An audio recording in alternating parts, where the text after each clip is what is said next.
Hello students, welcome your YouTube channel Vijay Awasthi. तो आज हम अपनी क्लास 10th के एनसीईआरटी मैथमेटिक्स से एक्सरसाइज 11.1 जो कि कंस्ट्रक्शन है यानी रचना है, यहाँ से क्वेश्चन नंबर 1 को सॉल्व कर रहे हैं। क्वेश्चन नंबर 1 बताऊंगा मैं आपको कि किस तरीके से करते हैं। तो देखिए, इसमें क्वेश्चन क्या दे रखा है, 7.6 सेंटीमीटर लंबा एक रेखाखंड कीजिए, इसे 5:8 के अनुपात में विभाजित कीजिए तथा दोनों भागों को नापिए। ठीक है, तो ये बहुत ही आसानी से आप इसे कर सकते हैं। बताता हूं मैं आपको किस तरीके से करेंगे।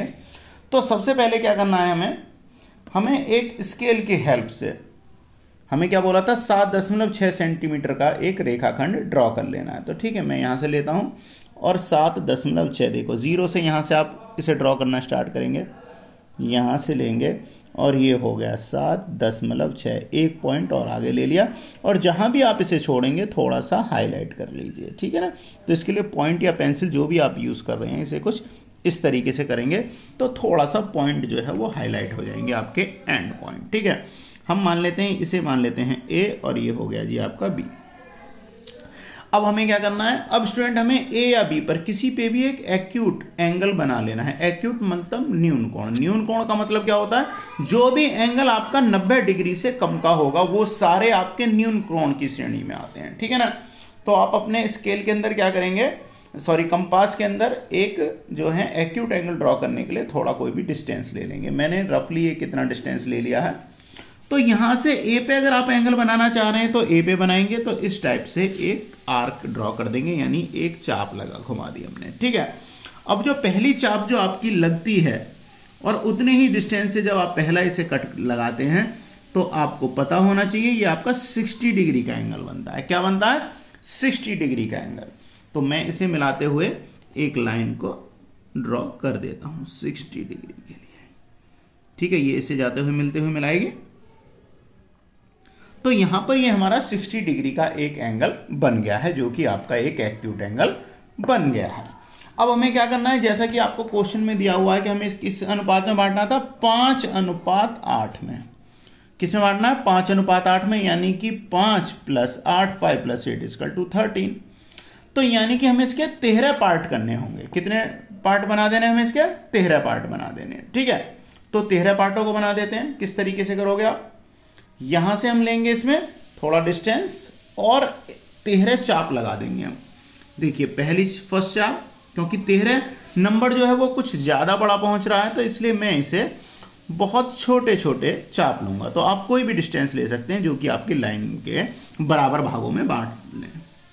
तो देखिए पहला, फर्स्ट, फिर सेकंड, इसी तरीके से थर्ड, तीसरा पॉइंट हो गया, 4, 5, 6, 7, 8, 9, 10, 11, 12 और 13। ठीक है, तो इस तरीके से हमने इसके 13 पार्ट जो हैं वो हमने लगा लिए हैं। अब 13वें में जो आपका लास्ट वाला 13वां पार्ट है, देखिए first, second, third, fourth, fifth, 6, 7, 8, 9, 10, 11, 12, 13 ये जो पार्ट है आपका, इसे हम किससे मिला देंगे, बी से मिलाएंगे। तो मैं बी से इसे मिला देता हूं, इसे मैंने बी से मिला दिया। ये मान लिया कि ये हमने एक्स तक बढ़ा ली थी। ठीक है ना। तो अब आपके ये क्या हो गए, ये पार्ट हो गया आपका x1,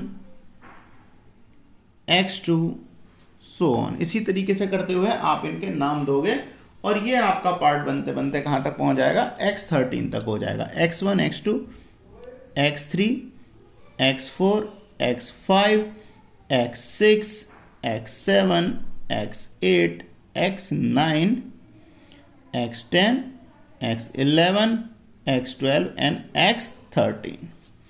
समझ गए, इस तरीके से हमने इन्हें नाम दे दिए। अब हमारे पास किसमें बांटा था, 5:8 में, यानी कि देखिए अब आपके पास कौन सा, हम पहले से अगर ध्यान दें स्टार्टिंग से, तो 5वां पार्ट। तो देखिए x1, x2, x3, x4, x5 और इसके बाद कितने हो जाएंगे, 8 पार्ट, यानी A, first, second, third, fourth, fifth, 6, 7 और 8 पार्ट। ठीक है, तो अब हमें x5 पर कितने हैं, जितने डिग्री का हमारा x13 पर ये जो कोण जो बन रहा है, इतने ही डिग्री का कोण यानी इसी के बराबर कोण हमें इसके 5th पॉइंट पर बना देना है। ठीक है ना। तो कोण के बराबर कोण कैसे बनाते हैं वो मैं आपको सिखा देता हूं। तो देखिए हमें करना क्या है, मैं थोड़ा सा इसे घुमा लेता हूं इस तरीके से जो आप अच्छे से समझ पाए। तो देखिए हमें क्या करना है, कोण के बराबर कोण कैसे बनाते हैं। तो सबसे पहले ध्यान दीजिए, कंपास के अंदर थोड़ा सा एक डिस्टेंस ले लेंगे हम इस तरीके से, और यहां से एक चाप लगाएंगे X13 से, ध्यान देना, और एक चाप लगाऊंगा मैं इस तरीके से। लग गई चाप ये वाली। अब मुझे जाना है 5th पॉइंट पर जहां पे हमें एंगल बनाना है X4 X5। यहां पर भी सेम वही डिस्टेंस लूंगा और एक चाप इस तरीके से लगा दूंगा। समझ गए? लगा दी। कहां पर गए थे हम? 5th पॉइंट पर। देखो 1 2 3 4 5 यहां पे रखा था हमने 5th पॉइंट पर। अब हम क्या करेंगे, हम यहां से इस दूरी को नापेंगे कि कितनी दूर है। इस डिस्टेंस को हम इसमें नाप लेंगे, मेजर करेंगे। तो देखिए यहां पे मैं पॉइंट को रखता हूं और ये बिल्कुल इतना ही आया है। आप इसे नाप लीजिएगा और इतनी ही दूरी का लेके हम यहां से, ये जो है देखिए इसकी दूरी मैंने भी नापी थी, आपको दिखा देता हूं मैं दोबारा। यहां से ये हमने दूरी नापी, कितनी दूरी है? बिल्कुल इतनी है। अब यहां से भी मैं इसी के बराबर दूरी पर एक चाप लगा दूंगा, और इस चाप से अब मुझे क्या करना है, इस पॉइंट को मिला दूंगा। किसे? X5 जो था आपका, इस वाले पॉइंट को इससे होते हुए मैं मिला दूंगा। ठीक है,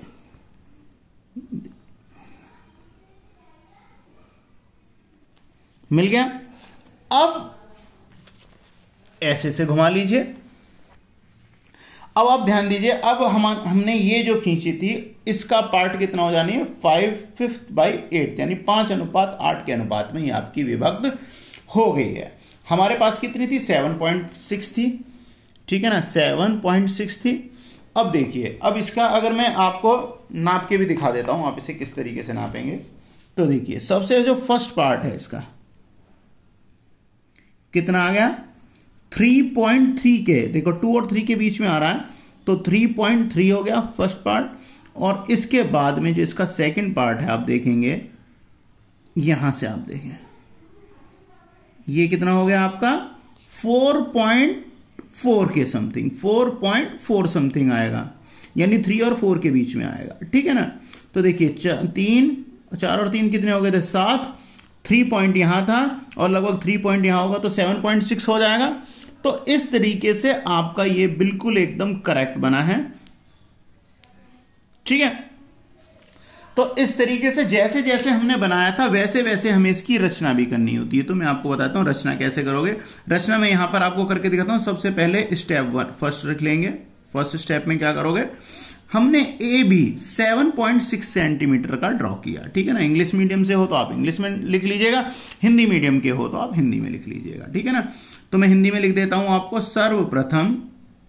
सर्वप्रथम ए बी, प्रकार को और स्केल को क्या बोलते हैं आप, प्रकार या स्केल भी यूज कर लेंगे या पटरी प्रकार भी कर लेंगे। सर्वप्रथम ए बी 7.6 सेंटीमीटर की, किससे, पटरी और प्रकार यानी स्केल। ठीक है ना। पटरी तथा प्रकार की सहायता से खींची। Step number second, step second में क्या करोगे, ए को केंद्र मानकर हमने एक न्यून कोण बनाया। ए को केंद्र मानकर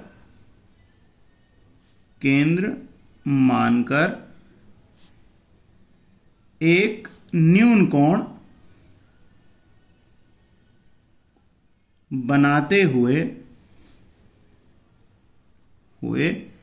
ए एक्स तक बढ़ाया, बढ़ाया। अब ए एक्स को क्या करना है हमने, स्टेप नंबर 3, ए एक्स को 5 + 8 = 13 यानी 13 बराबर भागों में बांटा तथा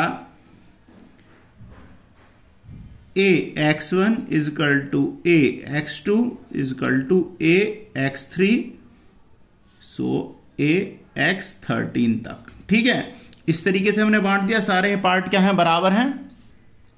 अब हमने एक्स स्टेप नंबर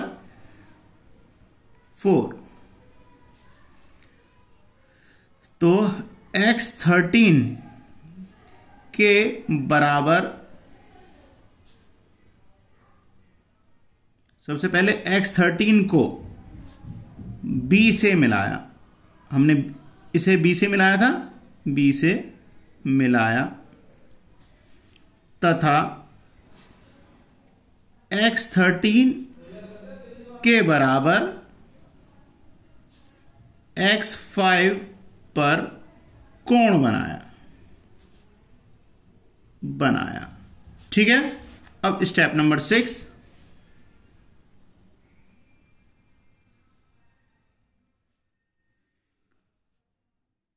ax5 को इसे c मान लेते हैं, ax13 के बराबर कोण बनाते हुए C से मिलाया। ये जो यहां मिलेगी इसे क्या नाम देंगे, C।